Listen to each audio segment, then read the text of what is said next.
About more social, less media. And the topic really got me thinking, right? Because we talk about that with the youth, but adults need to hear the same thing, right? Because each generation, no matter what age you're in, it seems like everybody's attached to their phones and Hmm. they're on social media. They're living their life on social media.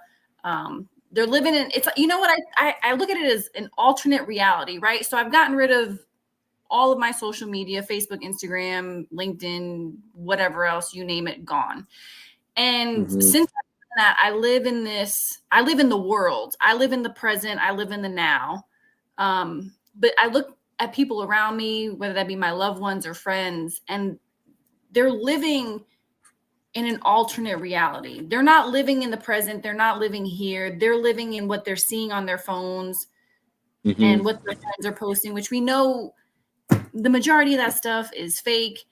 It's just fake. People are making Yeah. themselves look out to be the best of themselves, but the reality is it's not true. But then that causes so much anxiety. So I want to talk more about that and hear how you approached it with the youth, and see how we can just bring that out to everybody because everybody needs to hear Yeah. it, not just the Yeah. youth. Yeah, absolutely.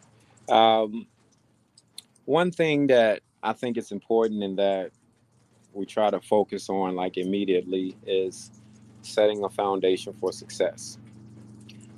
And with this foundation, again, one of the reasons which I said earlier, answering your first question, one of the reasons I created this and thought of this, there were multiple and many reasons and personal experiences as well.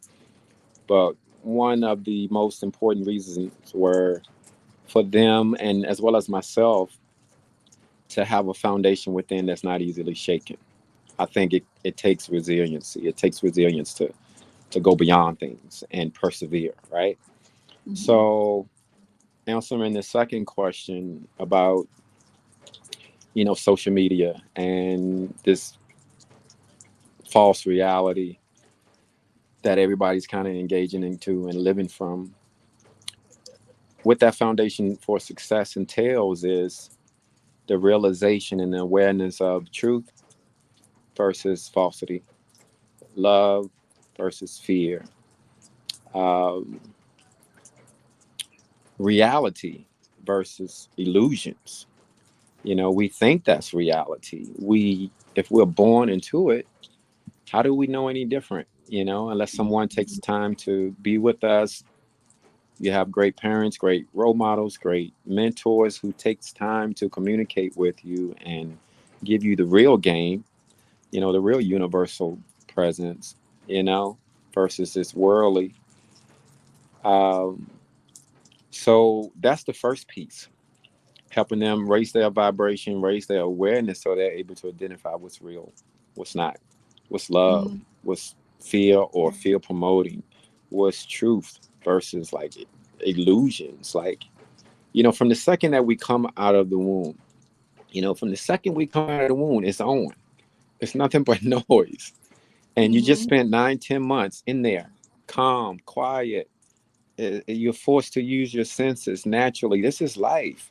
You're touching, you're feeling, you're kicking. Even other people come and touch your mom's belly. Ooh, it's kicking, and you have a heartbeat.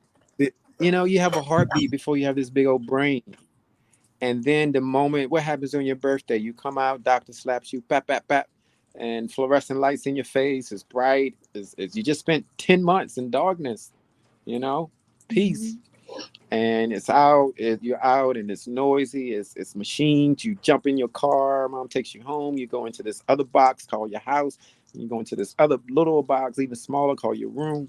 And you're conforming from the day you come out. You start conforming Mhm. to the world, and we forget about the peace.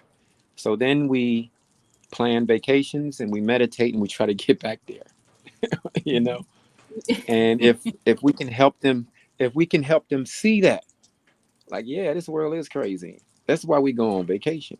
That's why we meditate. That's why we pray. We're trying to get back to like that human essence of it all. And if we can help them understand that, Then we move forward with the pillars and the principles and the different practices, because now, you have to lead them to purpose and whatever their interests or wherever their interest lies. Then we want to connect them to community resources. We want to follow up with whatever goals they might have and just help them be their best selves through this Love No Ego branding. It was a long answer, but it's important, that we come about it that way and approach it that way, so they can have that foundation for success and move forward. Mm-hmm. That's great. Yeah.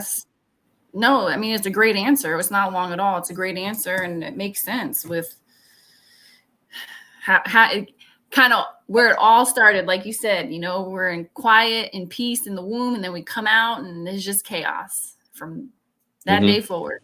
Just chaos. Yeah, And it's nuts. It's nuts, and we start conforming to all of that noise. We start conforming, and we go through all this pressure. Schooling, peers. We go through all this pressure together, kill each